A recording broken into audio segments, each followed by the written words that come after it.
Have you ever been around someone and just felt something? A kind of invisible energy. A secret language that only the two of you seem to speak. It's not about grand gestures or cheesy pickup lines, it's about the quiet, unspoken attraction that hums beneath the surface. Today, we're diving deep into the subtle, almost psychic signs that someone is secretly into you. This isn't just about dating. It's about understanding the beautiful, intricate dance of human connection. So, get comfortable, because you might just find some answers you've been looking for. Let's start with the eyes. They say the eyes are the windows to the soul, and when it comes to attraction, they're more like giant, flashing billboards. The first sign is what experts call the triangular gaze. When we're having a normal conversation, we usually look from eye to eye, then maybe to the nose or forehead, but when attraction is in the air, that gaze pattern changes. It travels from one eye to the other, then drops down to the lips before returning to the eyes. It's a fleeting, almost unconscious gesture, but it has a powerful signal that they're rethinking about more than just the words you re-saying. It's their brain subconsciously imagining what it would be like to be closer, to kiss you. Pay attention next time you're talking to that special someone. You might be surprised what you see. Another eye-related sign is the eyebrow flash. This is a super quick, almost imperceptible upward flick of the eyebrows that lasts for just a fraction of a second. It happens instinctively when we see someone we find appealing or interesting. It's a universal sign of recognition and positive interest. Because it's so fast, you might miss it if you're not looking. But if you catch someone giving you an eyebrow flash from across the room, or when you first walk in, it's a genuine, unfiltered sign of, hey, I see you, and I like what I see. It's an ancient, primal signal that has survived through evolution, a silent hello that speaks volumes. Now, let's talk about body language. Our bodies often betray our true feelings, even when we're trying to play it cool. One of the biggest tells is mirroring. Have you ever noticed that when you lean forward, they lean forward? You take a sip of your drink, and a second later, they do the same. This isn't a coincidence. It's a subconscious behavior called isopraxism, or mirroring. When we feel a connection with someone, we unconsciously mimic their posture, gestures, and even their speech patterns. It's our brain's way of saying, we're in sync, we're on the same team. It builds rapport and creates a feeling of harmony. So, if you notice your crush is a subtle copycat of your movements, it's a huge sign they feel connected to you.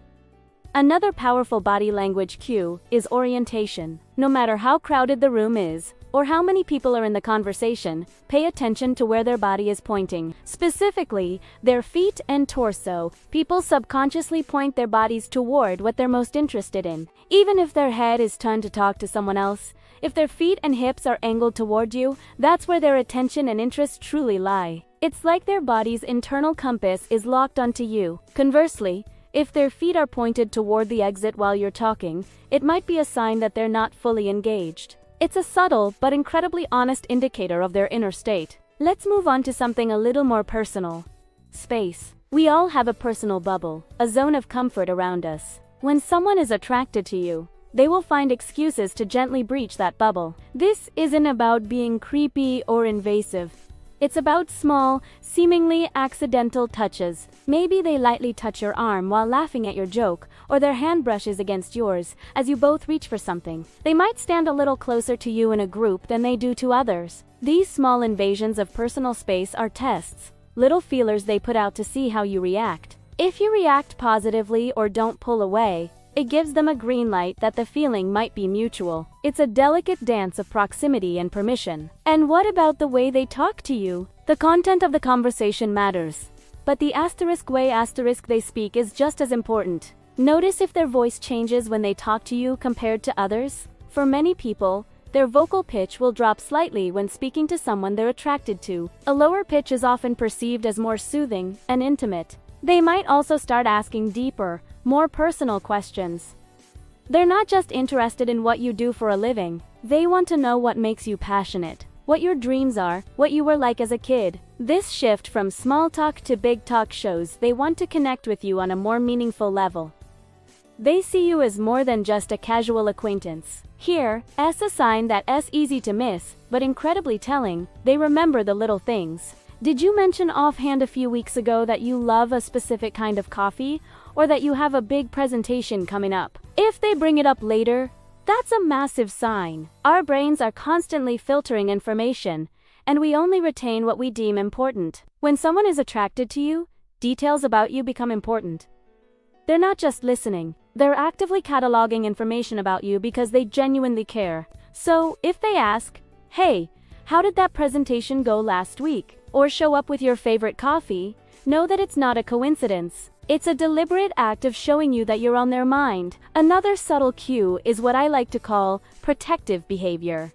This can manifest in small, chivalrous ways, regardless of gender. They might gently guide you through a crowd with a hand on your lower back, or walk on the street side of the sidewalk. If you mention you're cold, they might offer you their jacket without a second thought. These actions stem from a primal instinct to protect someone you care about. It shows that they are attuned to your comfort and safety. They are positioning themselves, even in these small ways, as someone who will look out for you. It's a very powerful, non-verbal way of saying, "I've got your back."